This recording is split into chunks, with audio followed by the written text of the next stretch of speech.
Chapter 3 11 Science Classification of Elements and Periodicity in Properties. Hello students, I am Madhusina, your chemistry teacher. Do watch my YouTube videos, like and subscribe it for further notification.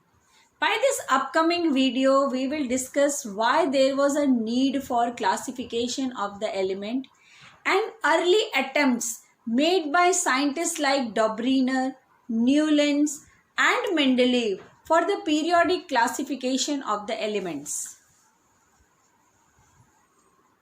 Elements, compounds and mixtures. Do you remember the differences?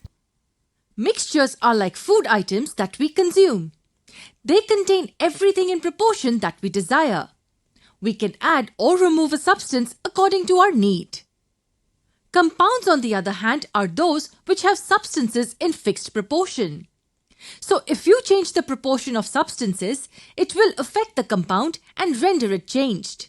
For instance, if you remove even one hydrogen from H2O, that is water, the composition changes and water as a compound does not exist.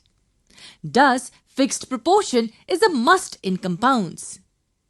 Lastly, we have the elements. These are the purest forms of any known substance. They are composed of only the same type of atoms.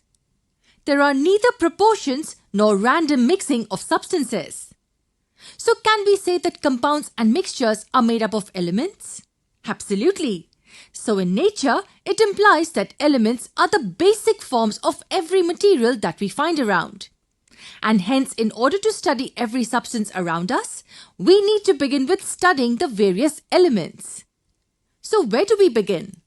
Maybe the reactivity or maybe the physical properties first, right? I'm asking if we can study the reactivity and physical properties of each of the elements. Is that feasible? Well, all these would have been valid only if the elements would be few in numbers. Do you know the number of elements that exist? Astonishingly, the number of elements that we find naturally occurring is 98, while the total number of elements known to mankind is 118. So how do we study each element individually for all its properties? Looking at the number of elements that exist, I don't think it would be convenient to pick every element individually and study all the properties, right? Imagine you have to organize the kitchen. You will not place any vessel or eatable randomly anywhere. You will organize the shelves and refrigerator in the most convenient way which is suitable for your needs. Similarly, for studying so many elements, we need to organize them appropriately. An organization begins with arrangement. Yes, arranging the various elements is the first step towards understanding their properties. And arrangement is possible only if we categorize them, right?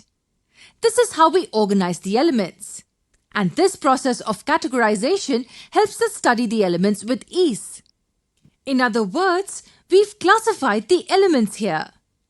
Classification of elements is categorizing the various elements into groups based on similarities and differences in their properties.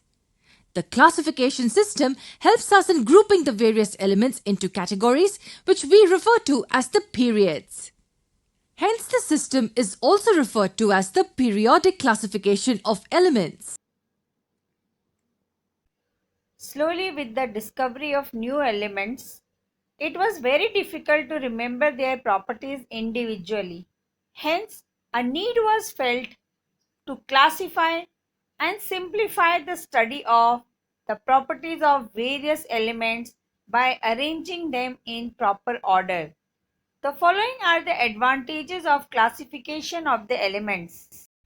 To study the elements in a systematic manner and to correlate their properties, to know the type of different compounds that different elements can form. A number of early attempts were made for the classification of the elements. Let us study some of the important attempts. The first attempt was made by Lavoisier in 1860.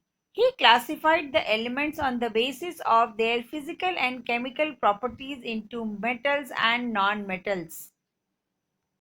An element which showed the properties like good conductor of heat and electricity, malleability, ductility, and tendency to lose one or more electrons is classified as metals, whereas an element which showed the property of non-lustrous, bad conductor of heat and electricity, non-ductility and non-malleability along with the tendency to gain one or more electrons is classified as non-metals.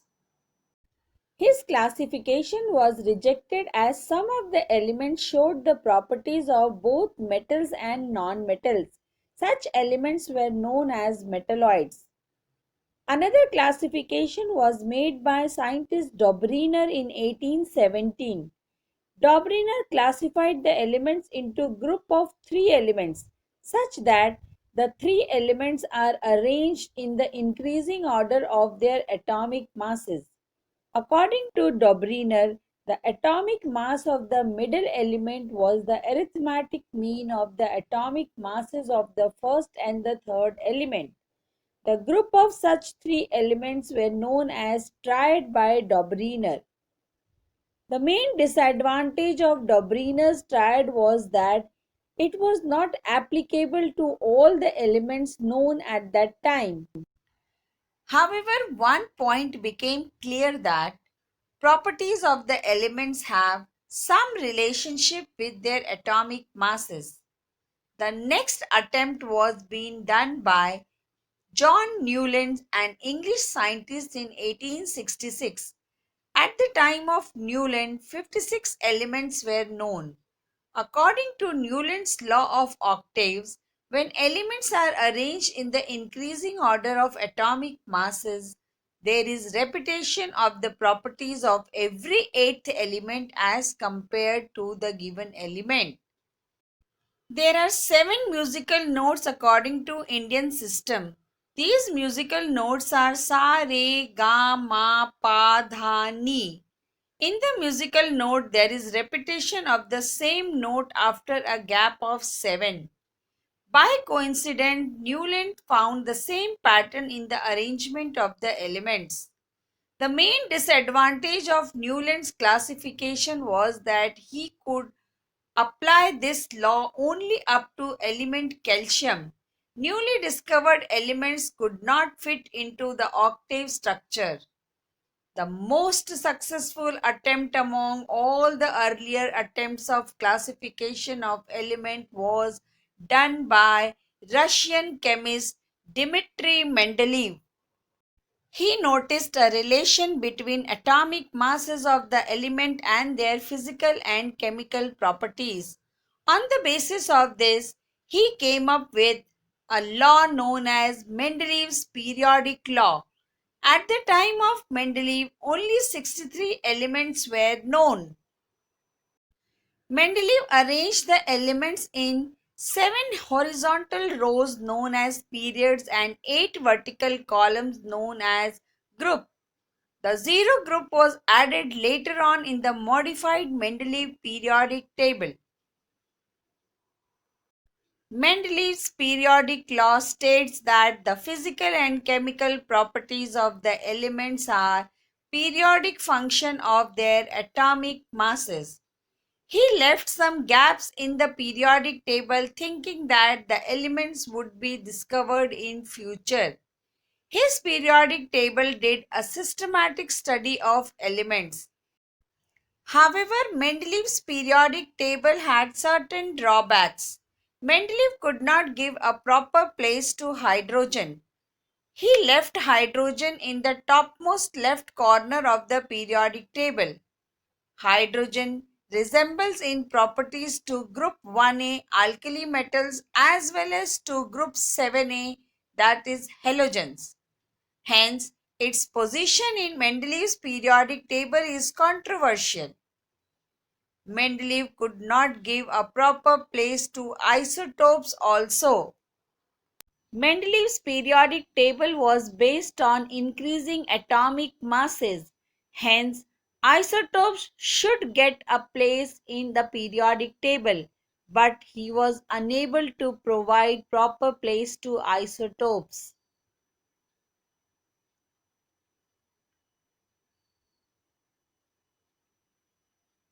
There were a number of anomalous positions of elements in Mendeleev's periodic table.